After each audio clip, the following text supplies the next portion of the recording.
जय श्री कृष्ण। नमस्कार दोस्तों, स्वागत है आप सभी का आपके अपने YouTube चैनल ब्रजेश शर्मा ब्रजवासी पर।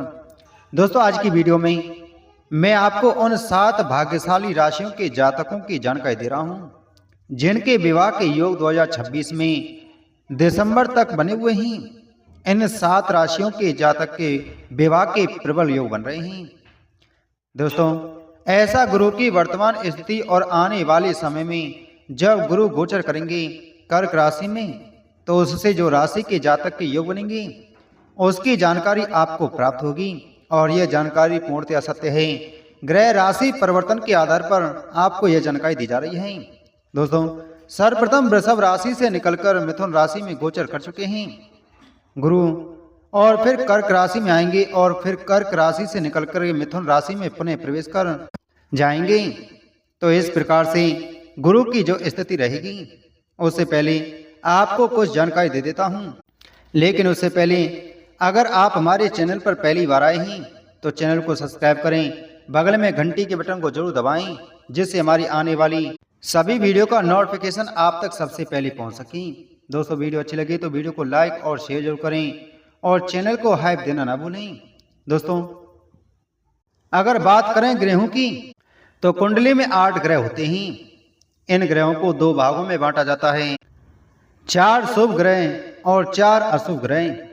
शुभ ग्रह जैसे सूर्य, मंगल, बुध, गुरु, चंद्र, शुक्र, ये सभी शुभ ग्रह हैं। वहीं बात करें मंगल, राहु, केतु, शनि की, तो ये अशुभ ग्रह माने जाते हैं। अब बात करोगे कि मंगल शुभ ग्रह भी है और अशुभ ग्रह भी। वैसे मंगल शुभ ग्रह है, लेकिन कहीं कहीं अशुभ ग्रह भी माना जाता है। अब बात करें कि विवाह योग कितने वर्ष में बनते हैं। बुध के रहने पर 20वें वर्ष में विवाह के योग बनते हैं।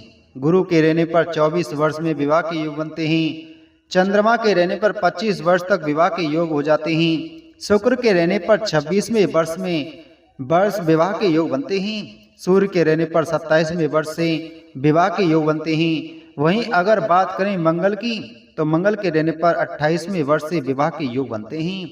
राहु के रहने पर भी 27वें वर्षीय विवाह के योग बनते हैं। शनि और केतु के रहने पर 30 वर्षीय विवाह के योग बनते हैं।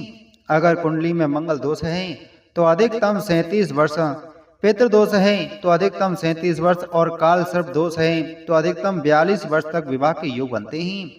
उससे पूर्व विवाह के योग नहीं रहते हैं, या तय भी होते हैं तो किसी कारणवश विवाह में बाधा आ जाती है, रिश्ता टूट जाता है। वहीं बात करें अगर मंगल शुक्र के साथ विराजमान है, तो ऐसी परिस्थिति में जो जातक के विवाह की कभी कभार बाधा भी आती है।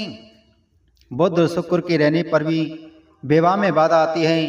अगर गुरु द्वादश भाव में बैठा है तो भी विवाह में बाधा आती है।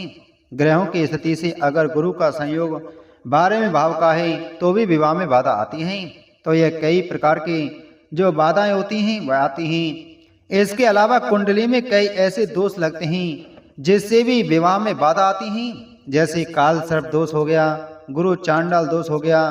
इसके अलावा अंगारक दोष है, पितृ दोष है। तो ये सभी जो दोष हैं, इसके चलते जो विवाह में बाधा आती है, योग्य ज्योतिष सलाह से लेकर अगर आप इसका निवारण करा लेते हैं तो विवाह में आ रही बाधा दूर हो जाती है।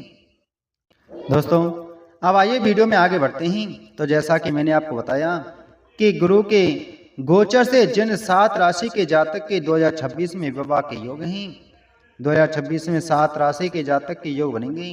उससे पहले मैं आपको कुछ वैवाहिक प्राथमिक जानकारी दे देता हूं।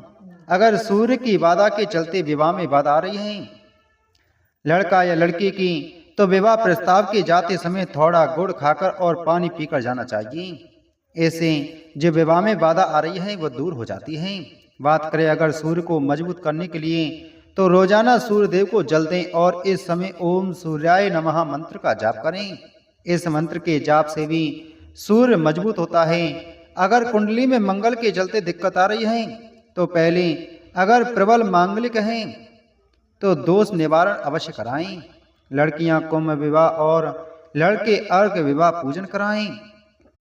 तांबुआ का एक चौकोर टुकड़ा जमीन के अंदर दबाने से भी सिद्ध विवाह की जो बाधा आ रही होती है वह दूर हो जाती है।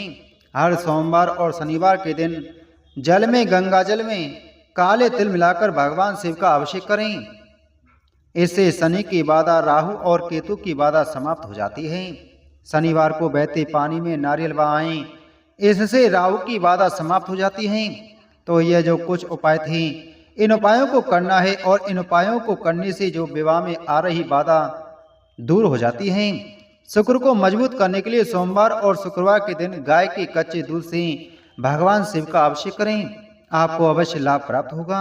अब बात करते हैं कुछ प्राथमिक जानकारी आपको अवश्य ध्यान में रखनी चाहिए। तो मंगलवार के दिन का चयन विवाह के लिए उत्तम नहीं माना जाता है। ज्योतिष शास्त्र में मंगलवार के दिन विवाह न करने की सलाह दी जाती है। हर मास और चतुर्मास में विवाह नहीं करना चाहिए। एक बात का ध्यान और दें कि 2 कन्याओं का विवाह एक साथ में नहीं करना चाहिए।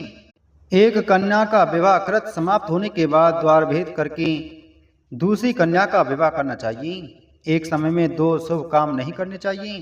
कन्या के विवाह के अनंत पुत्र का विवाह हो सकता है, लेकिन पुत्र के विवाह के अनंतर पुत्री का विवाह 6 महीने तक या 1 साल तक नहीं करना चाहिए। दोस्तों, अब मैं आपको उन 7 राशियों की जानकारी दे देता हूं जिनके 2026 में विवाह के प्रबल योग बन रहे हैं। वह राशि हैं वृषभ राशि, कर्क राशि, सिंह राशि, कन्या राशि, तुला राशि, धनु राशि, मकर और कुंभ राशि और मीन राशि। तो दोस्तों, इन राशियों के जातकों को 2026 में विवाह के प्रबल योग बने हुए हैं। दोस्तों, अब मैं आपको कुछ उपाय बता देता हूं जिससे आपके विवाह के योग अधिक प्रबल होंगे। दोस्तों, उपाय यह है कि रविवार के दिन सूर्य देव को अर्घ्य देना न भूलें और गेहूं का दान करें। यह आपको सभी राशि वालों को करना है। यह उपाय आपके विवाह संबंधों में सकारात्मक ऊर्जा लाएगा और आर्थिक बाधाओं को खत्म करेगा। इसके अलावा नियमित सूर्य पूजा और ध्यान आपके मनोबल को मजबूत बनाएगा और निर्णय लेने की क्षमता को बढ़ाएगा। दूसरा उपाय है शुक्रवार के दिन मां लक्ष्मी की आराधना और सुगंधित इत्र चढ़ाएं। बुधवार को भगवान विष्णु को तुलसी पत्र अर्पित करें और ओम नमो भगवते वासुदेवाय मंत्र का जाप करें। इसके अलावा उपाय यह है कि बृहस्पतिवार को केले के पेड़ की पूजा करें और हल्दी चढ़ाएं और मंगलवार को हनुमान जी के मंदिर में जाएं और दीपक जलाएं और हनुमान जी को सिंदूर का चोला अवश्य चढ़ाएं। यह उपाय आपके लिए बहुत ही प्रभावशाली साबित होगा। इसके अलावा सोमवार को भगवान शिव को दूध चढ़ाएं और नमः शिवाय मंत्र का जाप करें। गुरुवार को पीला वस्त्र धारण करें और भगवान विष्णु की आराधना करें। ऐसा करने से आपके विवाह के योग अधिक प्रबल होंगे। तो दोस्तों, उम्मीद है आपको यह जानकारी अच्छी लगी होगी। तो वीडियो को लाइक करें, वीडियो को ज़्यादा से ज़्यादा शेयर करें। चैनल पर नए हैं तो चैनल को सब्सक्राइब कर बगल में घंटी के बटन को जरूर दबाएं। मिलते हैं आपसे अगली वीडियो में एक और नई जानकारी के साथ में। जय श्री कृष्ण।